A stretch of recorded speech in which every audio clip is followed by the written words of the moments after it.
नमस्कार दोस्तों, मैं हूँ आपके साथ अंबर जैदी और स्वागत है आप सबका एक बार फिर से। और आज मैं आप सबके साथ एक अहम मुद्दे पर बात करने वाली हूँ। और बात करने से पहले मैं आप सब से कहना चाहती हूँ कि पूरी वीडियो देखिएगा और अंत में आप इसको शेयर भी करें, लाइक भी करें और चैनल को सब्सक्राइब भी करें। आज मैं बात करने वाली हूँ, वैसे तो कहने के लिए मुद्दा बहुत पुराना है और जब भी इस पर बात होती है तो कहा यह जाता है कि ये प्रोपेगेंडा है और ये एजेंडा के तहत इस पर बात की जा रही है। और दो प्यार करने वालों को रोकने की ये साजिश है। जो अतिवादी संगठन है, इस तरह की मानसिकता रखते हुए वो दो प्यार करने वालों के बीच में इस तरह की सोच डालकर इस पर रोक लगाने की बात करते हैं। भारत में तो हम जब बात करते हैं इंटरफेथ मैरिजेस की, तो हमारे देश में इस तरह का प्रावधान है कि अगर आप दूसरे धर्म की लड़की या लड़के से शादी करना चाहते हैं तो ये आपका पूरा अधिकार है कि आप अपना जीवन साथी किसी भी धर्म से चुन सकते हैं। लेकिन अगर हम पड़ोसी मुल्क चले जाएँ, क्योंकि भारत में आए दिन यूपी, उत्तराखंड, एमपी, झारखंड, आप किसी भी प्रदेश की बात करें, वहाँ से आए दिन कई सारी ऐसी रिपोर्ट सामने आ रही हैं जिसमें लव जिहाद के केसेज़ हैं। और इसीलिए रोज़ इस पर चर्चा हो रही है और मैं भारत से हटकर पाकिस्तान पे भी बात करूँगी। ओवरऑल जो फिनोमेना है फ़ोर्सफुल कन्वर्जन का, लड़कियों को टारगेट किया जाता है दूसरे धर्म की जबरन धर्म परिवर्तन के इरादे से, तो मैं इस पर बात करना चाहती हूँ। क्योंकि भारत में हम जब भी बात करते हैं तो इस पे इल्ज़ाम लगा दिया जाता है कि ये बीजेपी आरएसएस का प्रोपेगेंडा है, ये अतिवादी जो हिंदू संगठन है, वो इसको थोड़ा मिर्च मसाला लगा के बता रहे हैं। जबकि स्थिति ये है कि पाकिस्तान में जो हो रहा है फ़ोर्सफुल कन्वर्जन, जो माइनॉरिटीज़ बच्चियाँ होती हैं 14 से 9 साल से 21 से 25 साल की, जो एकदम यंग लड़कियाँ होती हैं अंडर एज से लेके जो अडल्ट भी हो जाती हैं थोड़ी, वो जो काम करने के लिए या स्कूल जाने वाली बच्चियाँ होती हैं जो घर से बाहर निकलती हैं, उनको जबरन अगवा करके धर्म परिवर्तन के इरादे से उनके साथ दुष्कर्म किया जाता है। और फिर उन्हीं के गुनहगार के साथ उनका निकाह करा दिया जाता है और उनको जबरन मुसलमान बना दिया जाता है। और इस तरह की रिपोर्ट्स आप सबने अनगिनत देखी होंगी। पाकिस्तान से इस तरह की रिपोर्ट्स अक्सर सामने आती रहती हैं और इसकी वजह ये है कि सही कानून ना होने की वजह से और जो मानसिकता है पाकिस्तान में, चाहे सत्ता में बैठे हुए सरकार चलाने वाले लोग हों या आम धर्मगुरु से लेकर आम इंसान तक, इस तरह की चीज़ों को लगातार होते रहने दे रहे हैं। और आज मैं एक रिपोर्ट की आपके साथ बात करना चाहती हूँ। क्रिश्चियन राइट्स एक ग्रुप है जिन्होंने एक नई रिपोर्ट बनाई है इसी हवाले से, जो क्रिश्चियन लड़कियों की वहाँ पे स्थिति है, जिनको धर्म परिवर्तन के इरादे से अगवा किया जाता है फ़ोर्सफुल कन्वर्जन के लिए। इस रिपोर्ट का टाइटल है कन्वर्जन विदाउट कंसेंट और ये क्रिश्चियन राइट ग्रुप है, डिटेल्ड रिपोर्ट बनाई है जिसका नाम है वॉइस फॉर जस्टिस और जुबली कैंपेन। इन दोनों ने मिलकर ये रिपोर्ट बनाई है जिसमें क्रिश्चियन लड़कियों की जो स्थिति है, जो दयनीय स्थिति है, छोटी बच्चियों की जिनको अगवा करके उनके गुनहगार के हवाले उनको कर दिया जाता है। तो सिर्फ क्रिश्चियन ही नहीं बल्कि हिंदू, सिख बच्चियों को भी इसी तरह की स्थिति फेस करनी पड़ती है। और किस तरह की कितने ही सारे ऐसे केसेस आप सबके सामने आए होंगे और हम सब इस पे बात करते हैं तो पाकिस्तान में कह दिया जाता है कि ये भारत प्रोपेगेंडा करता है, पाकिस्तान में तो सारी चीज़ें नॉर्मल हैं। एक चीज़ इस सब में जो कॉमन निकल कर आती है वो ये कि आप जब भी लव जिहाद पर चर्चा करें या सवाल करें, तो ये कहा जाता है तो ऐसा तो कुछ भी नहीं है, ये सारी चीज़ें तो नॉर्मल है। जैसे कि 2 आम लोग अपनी पसंद से शादी करते हैं प्यार-मोहब्बत करके, तो आप उसको कैसे रोक सकते हैं? अगर आप सिचुएशन रिवर्स कर दें, तो फिर आप स्थिति देखिएगा, भारत हो या पाकिस्तान, अंजाम एक ही होता है। तो आप सवाल जब भी हम करते हैं या आप करें, इस पूरे मुद्दे को लेकर यही एक बात सामने आती है। और मैं आपको यहाँ पर एक सबसे बड़ी बात यहाँ पर मैं एक लेकर आना चाहती हूँ। बिलावल भुट्टो ज़रदारी जो पाकिस्तान के विदेश मंत्री हैं, अभी यूएन के सिक्योरिटी काउंसिल का जो मीट चल रहा था, जो भारत ने अध्यक्षता की, उसमें उन्होंने प्रधानमंत्री मोदी को बेशरम गुजरात कहा। लेकिन मैं बिलावल भुट्टो को एक बात याद दिला देना चाहती हूँ कि पाकिस्तान वो जगह है जहाँ पर सिर्फ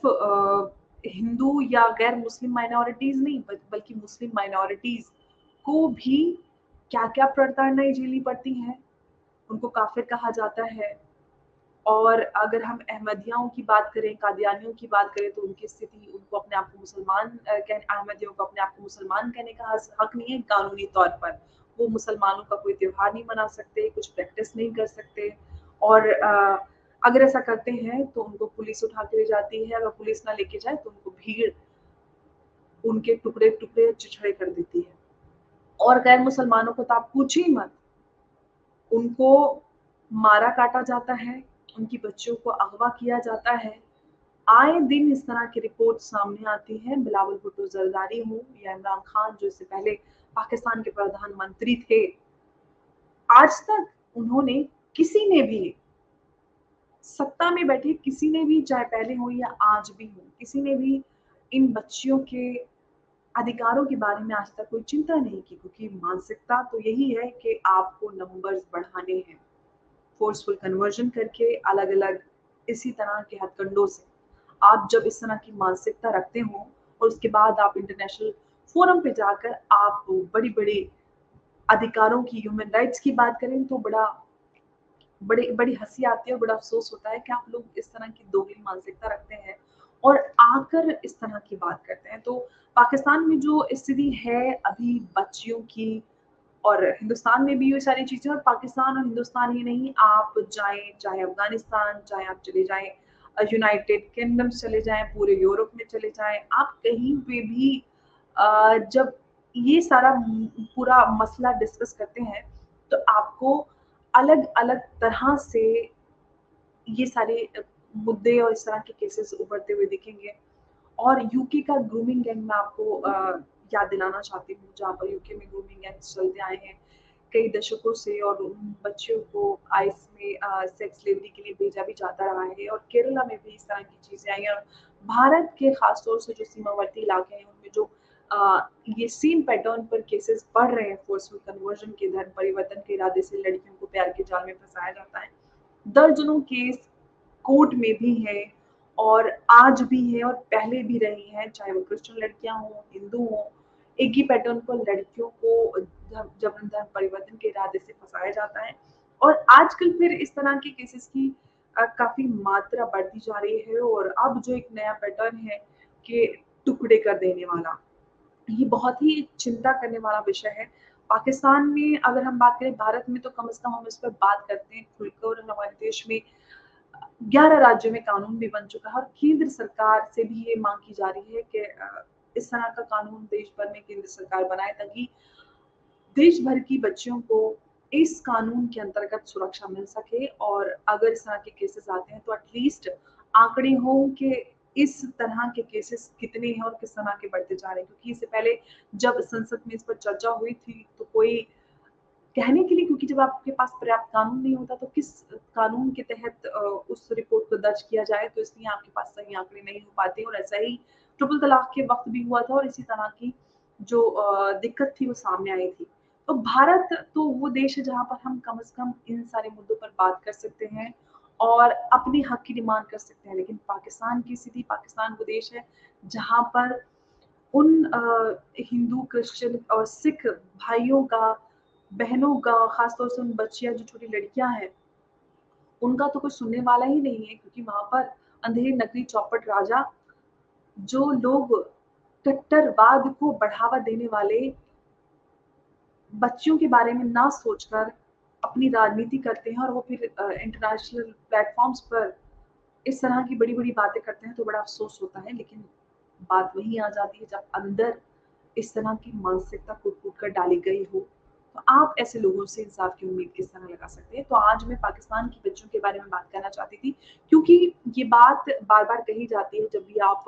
फ़ोर्सफुल कन्वर्जन की बात करें, लव जिहाद की बात करें, तो एक ही बात कही जाती है, चाहे पाकिस्तान हो या हिंदुस्तान हो या दुनिया का कोई भी मुल्क हो, ये प्रोपेगेंडा है, झूठ बोला जा रहा है। तो मैं यहाँ पर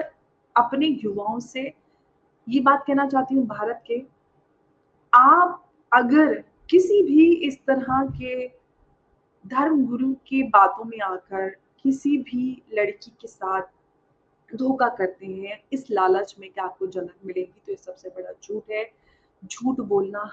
गुनाह है सबसे बड़ा, और किसी के भरोसे को तोड़ना, झूठ बोलकर उसका भरोसा जीतना, फिर उस भरोसे को जीतना, आप कितने ही सारे गुनाह आप कॉन्स्टिट्यूशन के हवाले से भी कर रहे हो और इस्लाम के हवाले से भी। तो आप ज़िम्मेदार नागरिक बनकर सीधे से, मैं किसी के प्यार पे कोई पहरा नहीं लगा रही हूँ और ना ही मैं कह रही हूँ कि आप अपनी पसंद से प्यार, मोहब्बत और शादी ना करें, बिल्कुल कीजिए, लेकिन ईमानदारी से आप उस रिश्ते में अपनी ईमानदारी पूरी तरह से निभाएँ और पहचान बिल्कुल ना छुपाएँ। अगर आप किसी से प्यार करते हैं तो उसका धर्म मायने नहीं रखता। कहते हैं कि इश्क ना देखे जात-पात, तो आप जात-पात पहले तो प्यार कर लेते हैं, फिर उसके बाद आपको उसकी जात और पात और धर्म सब बदलना होता है। ऐसा नहीं होता। बहुत ज़रूरी है कि आप एक बेहतर इंसान बनकर रहिए और मुझे लगता है कि अगर हम बेहतर इंसान बन जाएँ तो सारी मुश्किलें आसान हो जाती हैं। तो आप इस तरह के कट्टरवादी जो धर्म गुरु हैं उनकी बातों में ना आएँ और एक बेहतर इंसान बनकर रहिए और इस तरह के कट्टरवाद के ज़हर से दूर रहें। देश पहले ही कई सारे ऐसे खतरों से गुज़र रहा है और ऐसे में इस तरह की चीज़ें जब सामने आती हैं, तो बहुत अफ़सोस होता है और पाकिस्तान से तो कोई उम्मीद नहीं कर सकते, लेकिन मैं ये बात अपने देश के लोगों से भी कहना चाहती हूँ कि पाकिस्तान में जो स्थिति क्रिश्चियन, हिंदू और सिख बच्चियों की है, उसके लिए आप आवाज़ उठाएँ क्योंकि पाकिस्तान जिस देश से इंसाफ की उम्मीद लगाना, तो मुझे लगता है कि एक ख्वाब भी पूरा हो सकता है, लेकिन ये बात पूरी नहीं हो सकती क्योंकि पाकिस्तान की जो मानसिकता है उसके आगे उन बच्चियों के लिए इंसाफ की आवाज़ लगाना, मुझे लगता है हम लोग उनके साथ उनके हक की आवाज़ उठाएँगे तो शायद उन लोग जो चंद लोग वहाँ पर बचे हुए हैं, उनको शायद थोड़ा-सा कुछ इंसाफ या कोई राहत मिल सके। आज के लिए बस इतना ही। नमस्कार। जय हिंद, जय भारत।